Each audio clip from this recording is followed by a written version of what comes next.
Hello friends, welcome back again. I hope you all are doing good. In this video we are going to learn how can we log in Slack.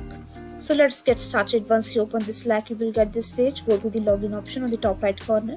Here you will see this, you will get this page. You have to add your email and click here login with email.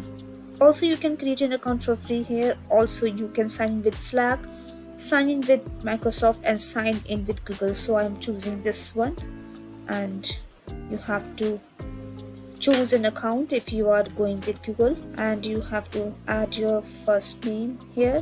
Now last name, click on continue. Which of these options describes what you are looking for the most? So choose any option. How would you describe your content role? Here you have to again choose any option, and so here you can see you are with the Slack app and you can just use this app for your use. So that's it for this video guys. I hope it was great help to you. Thanks for watching this, and I will see you in the next video.